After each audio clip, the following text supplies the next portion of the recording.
मीठा मीठा बाबा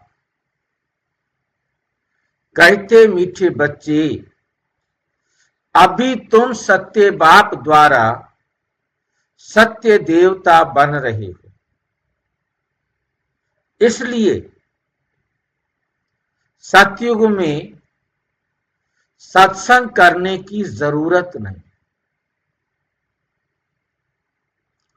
इसलिए सतयुग में सत्संग करने की जरूरत ही नहीं।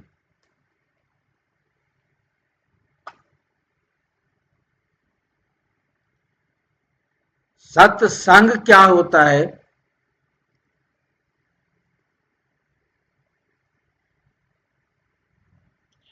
आत्मा का परमात्मा से संग। सत्य परमात्मा के साथी बनना, उनके संग में रहना। सतयुग में फिर हम क्यों नहीं सत्संग कर सकते? कि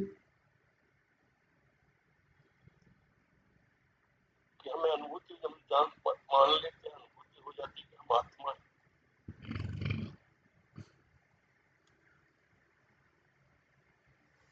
और परमात्मा वहां होता भी नहीं। हाँ, ये दो कारण हैं। एक कारण है कि परमात्मा सतयुग में त्रेता में होता ही नहीं, चारों युगों में परमात्मा होता ही नहीं। होता है परंतु वो अपने परम धाम में विश्राम करता है, आता है, क्योंकि हम उसे परम धाम में छोड़कर ही आ जाते हैं और फिर हमें उसकी जरूरत भी नहीं पड़ती। क्यों जरूरत नहीं पड़ती? क्योंकि इस समय संगम पर परमपिता परमात्मा आकर सारे संसार की आत्माओं को सारे ड्रामा के आदि मध्य अंत का राज समझा देते हैं। हर आत्मा, यही एक टाइम है जब परम आत्मा परम धाम से आकर हर एक आत्मा को सत्य ज्ञान देते। अब ये सत्य ज्ञान लेने वाली आत्माएं अपने पाठ के अनुसार ईश्वरीय ज्ञान को समझती हैं, धारण करती हैं, अपने उन संस्कारों को, जिन संस्कारों को वो लेकर के आई थी जब वो परम धाम से आई, उन संस्कारों को जितना क्षय किया था,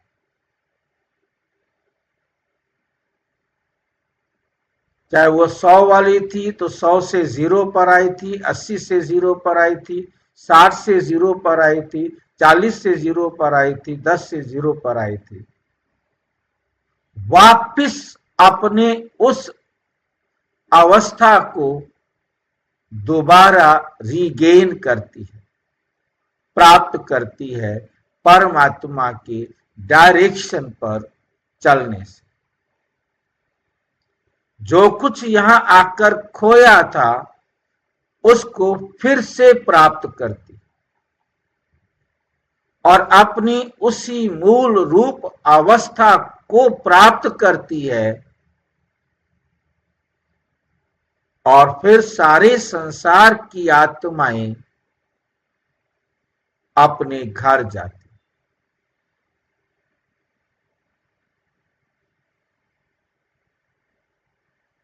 एक साथ, एक ही सेकंड में, और पुनः फिर से अपने अपने समय पर आती हैं और इस समय संगम युग पर फिर से परमात्मा से उन सब गुणों और शक्तियों को जो खोया था वो पुनः प्राप्त करती। भाई जी, हाँ जी, इसी को मर्जर और इमर्जर से और एक्सप्लेन कर दीजिए। इसको मर्जर और इमर्जर से और एक्सप्लेन कर दीजिए कब हाँ, शक्ति जो प्राप्त कर लेती है क्योंकि उसको। जो हमने इस कर्म क्षेत्र में आकर सुख व दुख देने में ही अपने गुण और शक्ति किया था, उस खर्च करने में हमारे जो संस्कार थे वो विकृत होते गए,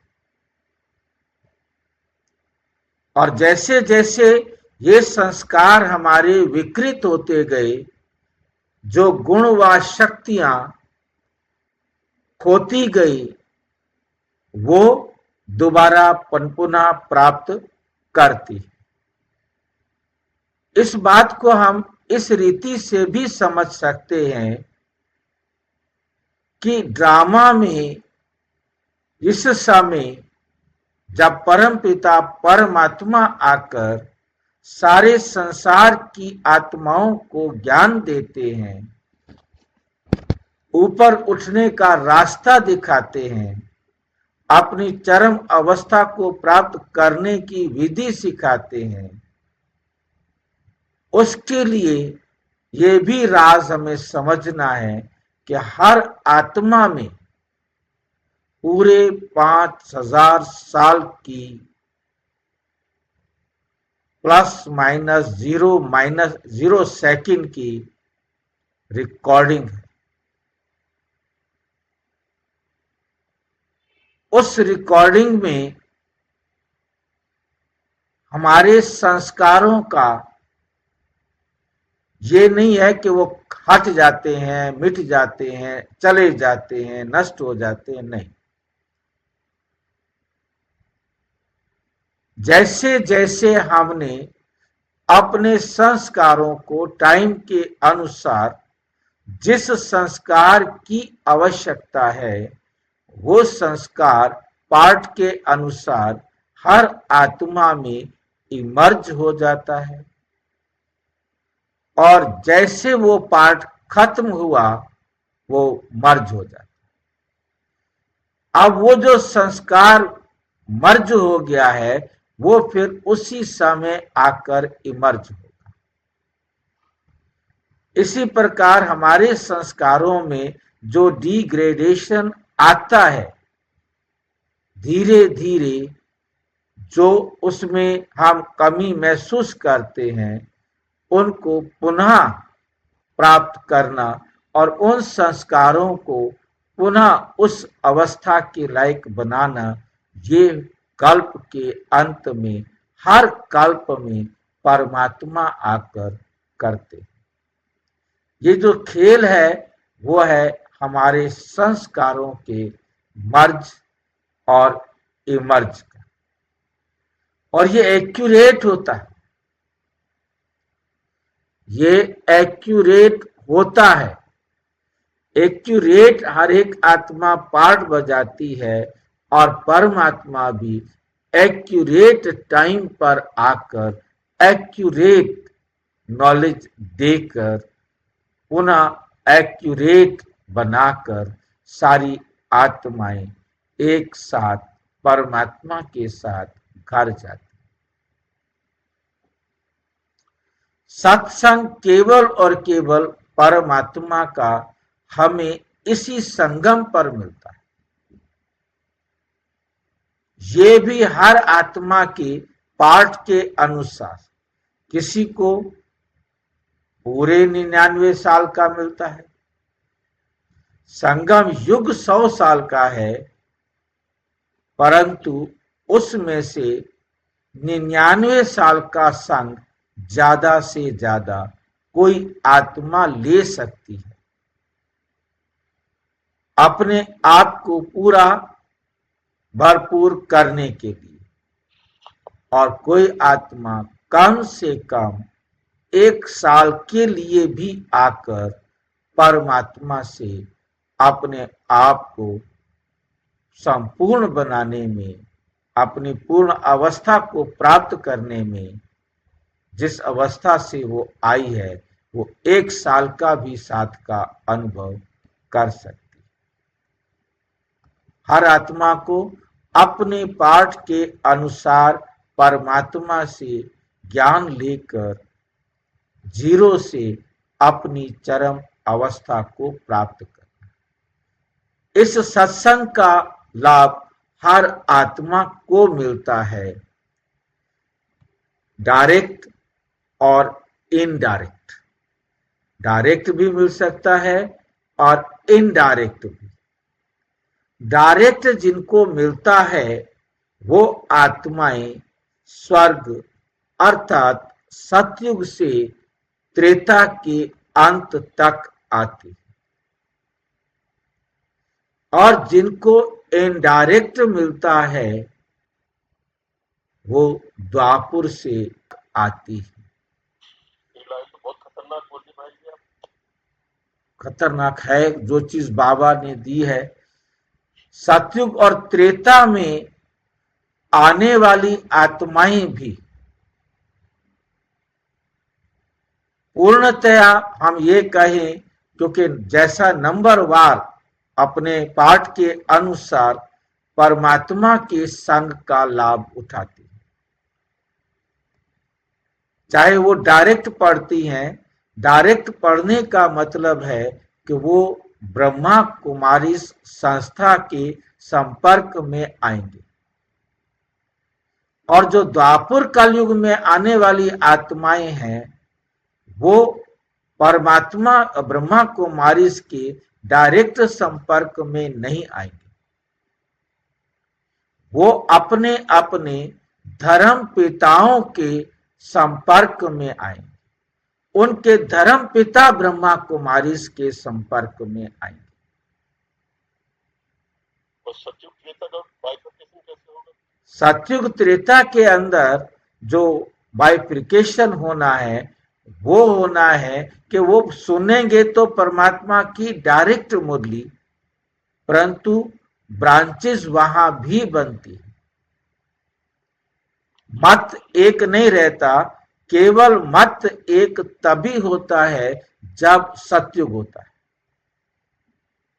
जब सतयुग है तब एक मत है, परंतु जैसे ही डिग्रेडेशन शुरू होती है, 100 से 99 होते हैं, तो मत में थोड़ा थोड़ा भेद आना शुरू होता है, और भेद शुरू होता है तो उसी प्रकार से अलग अलग होते जाते हैं। और त्रेता में आकर के तो ढेर सारे मत भी आ जाएंगे, परंतु त्रेता में ढेर सारे मत आ जाएंगे, परंतु वो मुरली ब्रह्मा बाबा की वही पढ़ेंगे, व्याख्या अपने तरीके से। ये त्रेता में ही हो जाएगा। मुरली सब एक जैसी नहीं पढ़ेंगे, मुरली का अर्थ सब एक जैसा नहीं लेंगे। जहां से मिलावट शुरू हो जाएगी त्रेता आ जाएगा। वैसे तो थोड़ा थोड़ा द्वापर सतयुग में भी हो जाएगा, पर तो फिर भी मुरली को पढ़ाने वाले ब्रांचेस कम होंगे। ब्रांचेस जो बनती हैं वो मुरली की ब्रांचेस, क्योंकि हर एक को अपने अपने ही हिसाब की मुरली पसंद आएगी। मुरली एक होगी, परंतु पसंद सबकी अपने अपने टीचर की होगी, वो एक शाखा हो। वो अपने उसी अंतर के हिसाब से अपने आप को बनाएंगे। उसके साथ साथ ब्रांचेस बेशक कम होंगी, परंतु अंतर तो सबका होगा ना। हर एक आत्मा ने धारणा तो अपने अपने पाठ के अनुसार करनी है। ये तो सतयुग से लेकर कलयुग की लास्ट आत्मा तक के लिए फार्मूला लागू होगा। और मुख वंशावली संकल्प वंशावली कहाँ से, इनका डिवीजन कैसे होगा? देखो, एक है हमारे मुख्य वंशावली जो डायरेक्ट ब्रह्मा बाबा, साकार ब्रह्मा बाबा के मुख से जिन्होंने ब्रह्मा कुमारी को एडॉप्ट किया, क्योंकि हैं तो सभी बच्चे। हाँ, जिन्होंने ब्रह्मा के मुख से शिव बाबा ने जिनको एडॉप्ट किया, और जो ब्रह्मा के मुख से एडॉप्टेड नहीं हुए वो आएंगे संकल्प वंशावली में, जब ब्रह्मा बाबा ने अव्यक्त होकर सब बच्चों को एडॉप्ट किया। अब वो आत्माएं भाई जी सतयुग में आएंगी। हाँ, ये सतयुग में आएंगी। संकल्प वंशावली भी सतयुग में ही आएंगी, परंतु फर्क क्या रहेगा? फर्क कम हो जाएंगे। हाँ जी, इनके जन्म कम हो जाएंगे। जन्म कम या ज्यादा तो बाबा ने कहा, क्योंकि संकल्प वंशावली की आत्माओं को भी के लास्ट सो फास्ट, क्योंकि संकल्प से अव्यक्त द्वारा जो जन्म हुआ, दादी गुलजार के तन से जिन्होंने बाबा से डायरेक्ट मुरली सुनी, डायरेक्ट जिन्होंने पढ़ी, उनके पास ये चांस है कि वो लास्ट सो फास्ट जाकर अपने जन्मों को बढ़ा सकते हैं। ये लाइन का फायदा उठा सकते हैं। हाँ बिल्कुल, क्योंकि उस समय साकार डायरेक्ट परमात्मा ने आकर मुरली सुनाई। अव्यक्त मुरली भी परमात्मा की डायरेक्ट थी, ठीक है क्या? अब अव्यक्त होने के बाद जब दादी गुलजार का भी पार्ट पूरा हुआ, संकल्प वंशावली का भी पार्ट पूरा हुआ। अब जो आएंगे वो आएंगे अपने इष्ट देवों के, अपने पूर्वज आधार मूर्त आत्माओं के द्वारा स्वीकृत होने वाले, स्वीकार करेंगे शिव बाबा को।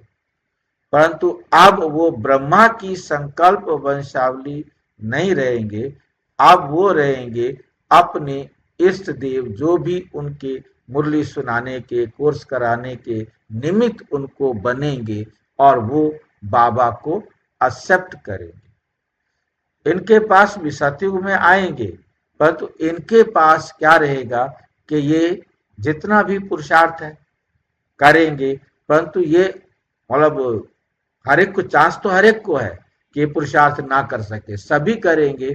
कितना वो पुरुषार्थ करके अपने आप को श्रेष्ठ बना सकते हैं, परंतु फर्स्ट जाने का चांस इनके पास कम रहेगा। बाकी हो सकता है मैं कोई, क्योंकि बाबा ने ऐसा कुछ नहीं कहा है जो मैं इसमें कहूं कि वो फर्स्ट नहीं जा सकते, परंतु मुझे जो समझ में आता है, क्योंकि वो डायरेक्ट बाबा की जो पालना है वो नहीं ले पाए, वो है जैसे हम आज देख रहे हैं कि यूट्यूब स्क्रीन पर रिकॉर्डिंग को सुनते हैं। अब किसको वो रिकॉर्डिंग टच कर जाती है, कितना वो पुरुषार्थ कर पाता है, या मुरली पढ़ते हैं जो बाबा ने सुनाया, अब वो मुरली पढ़कर कितना अपने आप को श्रेष्ठ बना सकते हैं, उतना श्रेष्ठ तो बना ही सकते हैं। ये तो है ही कि वो 75 से ज्यादा नंबर लेंगे जो सतयुग के अंत तक भी आ जाएंगे, और 75 से कम नंबर वो लेंगे जो त्रेता में आएंगे। यहां पर बहुत सारी शाखाएं तो अब भी बन चुकी हैं। वीरेंद्र देव दीक्षित की शाखा अलग हो गई, अपने दशरथ पटेल की अलग हो गई, दुनिया भर की पार्टियां हैं, दुनिया भर के ग्रुप हैं, दुनिया भर की ब्रांचेस हैं। वो सब ब्रांचेस सतयुग के आदि से ही शुरू हो गई, और उन्होंने अपनी रीति से अपने आप को अपने पाठ के अनुसार पावन बनाना है। इसी प्रकार जब त्रेता के अंदर होंगी तो बहुत ब्रांचेस होंगी, मतभेद बहुत ज्यादा हो चुका है और होगा, और वो त्रेता में आएंगे। द्वापर में तो भक्ति मार्ग वाले जो क्या बोलते हैं धर्म पिताएं हैं, वो आएंगे और वो मुरली को अपनी रीति से पढ़ाएंगे। जय जो उनके भी दो ग्रुप बन चुके हैं भाई। हाँ, बहुत। आप वीरेंद्र देव दीक्षित के देखेंगे 30-40 ग्रुप हो चुके हैं। अच्छा, वो भी हाँ, पांडव बन जाते हैं? नहीं, मुरली यही पढ़ते हैं परंतु अर्थ अपने तरीके से करते हैं। दशरथ पटेल वाले हैं तो वो अपने तरीके से करते हैं। विष्णुवंशी वाली ये ओम मंडली निकली है, ओम मंडली वाले मुरली का अर्थ अपनी रीति से निकालते हैं। तो मतलब बहुत सारी हैं ब्रांचेस। उन ब्रांचेस के अंदर मेरा शॉर्ट में समझ लेना है कि वो अपने अपनी रीति से अपना अपना प्रचार प्रसार करेंगे। जैसे शिवानी बहन जी हो गई, इनका भी अपना एक अलग से तो जो अलग ग्रुप है। हाँ सेट हो गए कि उनको उनकी ही मुरली समझ में आएगी, उनको किसी दूसरे की मुरली समझ में नहीं आएगी। तो मतलब इन दोनों में दो जो है, एक आरती बहन जी का, एक ओम भाई का, उत्तर भाई। हाँ, बहुत है, बहुत है। हम वापस आए, समाप्त करें इसको। जी जी भाई जी, मेन बहुत मतलब ये है कि सत्संग केवल और केवल संगम पर मिलता है और पूरे कल्प में कभी नहीं मिलता। उसकी जरूरत ही नहीं होती। जरूरत पड़ती भी है, बेशक हम पुकारते रहे द्वापुर से, मिलेंगे तो केवल और केवल संगम पर। द्वापुर से पुकारते रहे, भगवान को सभी ने पुकारना शुरू कर दिया, परंतु मिलते तो केवल और केवल संगम युग पर हैं, जब परमात्मा आते, वो भी हर एक आत्मा अपने पार्ट के अनुसार। प्रश्न है, सतयुग में देवताओं से कोई भी विकर्म नहीं हो सकता। कोई भी विकर्म नहीं हो सकता। क्यों नहीं हो सकता? क्योंकि सतयुग में वो आत्माएं आती हैं जिन्होंने परमात्म डायरेक्शन पर अपने आप को 75% से 100% तक पवित्र बनाया है। तो जिसके कारण उनमें धीरे धीरे विकारों का प्रवेश होता है, परंतु जैसे कि पता ही नहीं चलता कि कब वो 1250 साल में 100 से 75 पर आ गए। जीवन में फिर भी मैक्सिमम खुशी रहती है, बेशक वो खुशी धीरे धीरे कम होती जाती है और उन्हें परमात्मा को पुकारने की भी जरूरत नहीं रहती। धीरे धीरे जब द्वापर में विकर्म बढ़ता है, विकर्म 50% से ज्यादा शुरू हो जाते हैं। विकर्म 0 से 25% हुए, 75% तक फिर भी अच्छे थे, तो परमात्मा को पुकारने की, याद करने की भी जरूरत नहीं हुई। हल्का हल्का दुख तो आया, परंतु जब त्रेता के अंत में 50% तक विकर्म पहुंचे और द्वापुर से तो रोना पिटना, बुलाना पुकारना शुरू हो गया। तो सबसे पहले पुकारेंगे वही जो 100 से 50 पर आए होंगे। उसके बाद जो दूसरी आत्माएं आना, द्वापुर में जो धर्म पिताएं आना शुरू करते हैं, वो परमात्मा को इतना पुकारने का काम नहीं करते। वो आकर जो भी मतलब उनके मत पंथ की आत्माएं होती हैं, आती हैं, उनको रास्ता दिखाते हैं। वो उन्हीं को वही रास आते हैं, उनको जो दुखी आत्माएं हैं वो रास नहीं आते। तो सबसे पहले मंदिर भी वही बनाते हैं जो सतयुग से आते हैं और पूजा या भक्ति वही शुरू करते हैं, पुकारना वही शुरू करते हैं। उनके भी जो धर्म पिताएं आते हैं, उनका पुकारना शुरू तब होता है जब उनको भी दुख की फीलिंग आना शुरू होती। भाई जी, हाँ जी, ये जो आप मुरली सार का जो एक्सप्लेनेशन दिया है ना, ये रिकॉर्डिंग में रखेंगे आप? हाँ नहीं, भेजेंगे इसको, मुरली में आएगा। हाँ, ये बहुत जरूरी है कि ये जो आपने जो एक्सप्लेनेशन दिया है बहुत भाई बहनों के लिए, बिल्कुल बिल्कुल। जहाँ जहाँ भेजती हूँ मैं, बहुत जरूरी है, क्योंकि इसको लेकर ही बहुत तर्क होते हैं। बिल्कुल बिल्कुल। विकर्म तब होता है जब रावण का श्राप मिलता है, जब उनके जीवन में, कोई भी आत्मा के जीवन में जब तक क्षण तक नहीं आए, जो 100 वाली 50 पर आई है, 80 वाली 40 पर आई है, 90 वाली है, 70 वाली, 60 वाली, 50 वाली, 40 वाली, जब अपना आधा समय पूरा करती है, तब उसके जीवन में दुख की फीलिंग बढ़ना शुरू होती है और वो परमात्मा को पुकारना शुरू करते हैं। और अंत में परमात्मा सब दुखी हुए आत्माओं को फिर से पुनः पवित्र बनाने के लिए सत्य का संग देते। परंतु जो दुनिया में सत्संग है वो सारे के सारे झूठ संग हैं, वो सत्संग नहीं, वो तो किसी ना किसी देहधारी का संग ही होता है।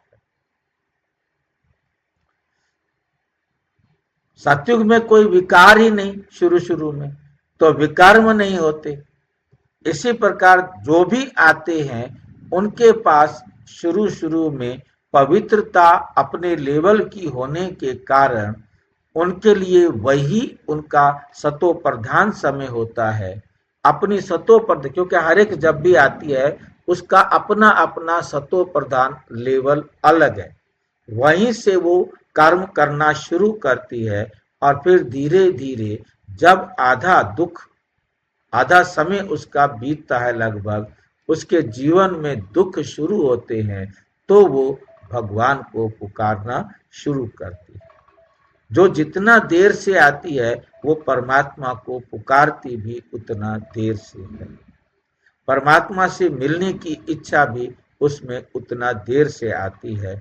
जब सारे दुर्गति को हो जाते हैं, विकर्म होते रहते हैं, ये भी समझने की बातें। अच्छा, ओम शांति। ओम शांति।